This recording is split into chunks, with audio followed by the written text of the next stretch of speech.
Halo semuanya, hari ini kita akan bedah tuntas anatomi dari salah satu pemangsa paling agung yang menguasai angkasa. Ya siapa lagi kalau bukan sang elang, yang sering banget dijuluki Raja Langit.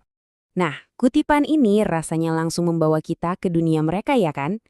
Coba deh bayangin, seekor predator super megah bertengger tenang mengawasi seluruh kerajaannya dari atas sana. Keren banget. Jadi, apa sih yang sebenarnya bikin elang jadi penguasa langit yang begitu tangguh? Yuk, mari kita bedah anatomi dari predator legendaris ini. Oke, kita mulai dari yang ilmiah dulu ya. Elang itu masuk ke famili Accipitridae. Namanya mungkin kedengeran rumit, tapi intinya gini. Ini tuh kayak klub super eksklusif buat burung-burung pemangsa paling kuat dan paling perkasa di muka bumi. Jadi isinya bukan kaleng-kaleng. Oke, jadi senjata rahasia apa aja yang mereka punya buat berburu dan bertahan hidup? Yuk kita inti paket perang dari sang predator ini. Dan ini dia nih kombinasi mautnya. Pertama, penglihatan super tajam. Nggak main-main, bisa sampai 8 kali lebih tajam dari kita loh. Jadi mangsa dari berkilo-kilometer jauhnya pun kelihatan jelas. Kedua, cakar yang luar biasa kuat. Cengkramannya itu punya tekanan yang dahsyat, bisa langsung melumpuhkan mangsa. Dan yang terakhir, paruhnya yang melengkung dan kokoh itu, wah itu didesain sempurna buat merobek daging. Benar-benar mesin pembunuh yang sempurna kan? Nah, dengan persenjataan sekeren ini, pertanyaannya adalah, di mana sih predator sekuat ini membangun kerajaannya? Jawabannya bakal membawa kita ke bagian selanjutnya. Sekarang, ayo kita jelajahi rumah sang elang. Dan percayalah, ini bukan sekedar sarang biasa, tapi sebuah kerajaan yang tersebar di seluruh dunia. Ternyata, elang itu strategis banget loh dalam memilih rumah. Mereka cuma butuh dua hal, tapi dua-duanya ini krusial banget.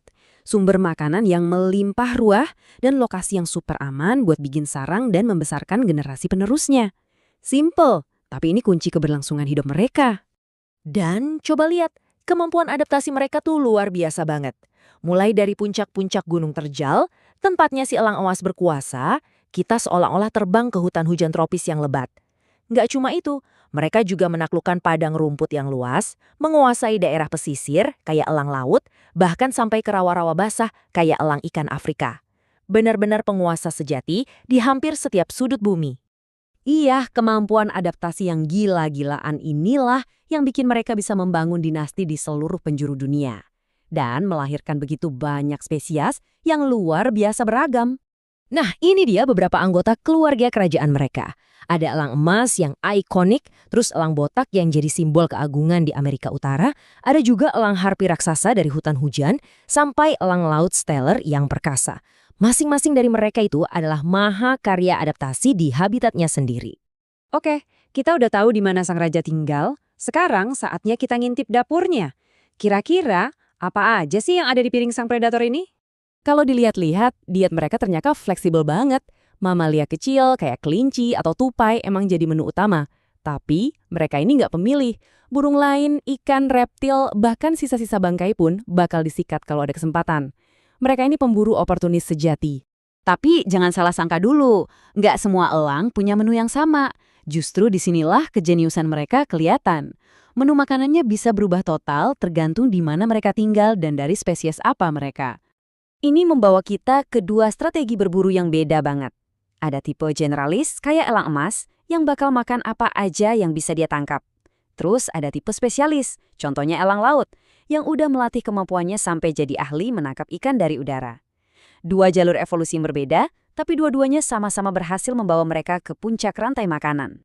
Kita udah tahu soal anatomi, rumah, dan makanannya. Tapi pernah kepikiran nggak gimana ya rasanya jadi elang sehari-hari? Nah, sekarang kita akan masuk ke dunia pribadi sang elang. Sebuah kekuasaan yang ternyata seringkali dijalani dalam kesendirian. Kehidupan seekor elang itu ternyata punya preferensi yang sangat jelas. Mereka suka banget tempat bertengger yang paling tinggi buat mengawasi wilayah kekuasaannya, mendambakan langit terbuka buat melayang bebas, dan suka memanfaatkan angin kencang biar bisa terbang tanpa capek. Dan yang paling menarik, di luar musim kawin, mereka ini adalah makhluk yang sangat menghargai kesendirian. Tapi sang penyendiri ini bakal berubah 180 derajat begitu naluri untuk jadi orang tua memanggil. Mereka berubah jadi orang tua yang super protektif. Siang malam, mereka akan menyediakan makanan dan perlindungan tanpa henti sampai anak-anak mereka cukup kuat untuk menaklukkan langit sendirian. Ini dia sisi lembut di balik tatapan tajam sang predator. Jadi, pelajaran hari ini, Raja Langit adalah penguasa yang penyendiri. Ini membuat kita jadi bertanya-tanya ya kan? Mungkinkah kekuatan yang sejati itu justru ditemukan dalam kesunyian dan kemandirian? Sebuah pelajaran berharga dari sang penguasa angkasa.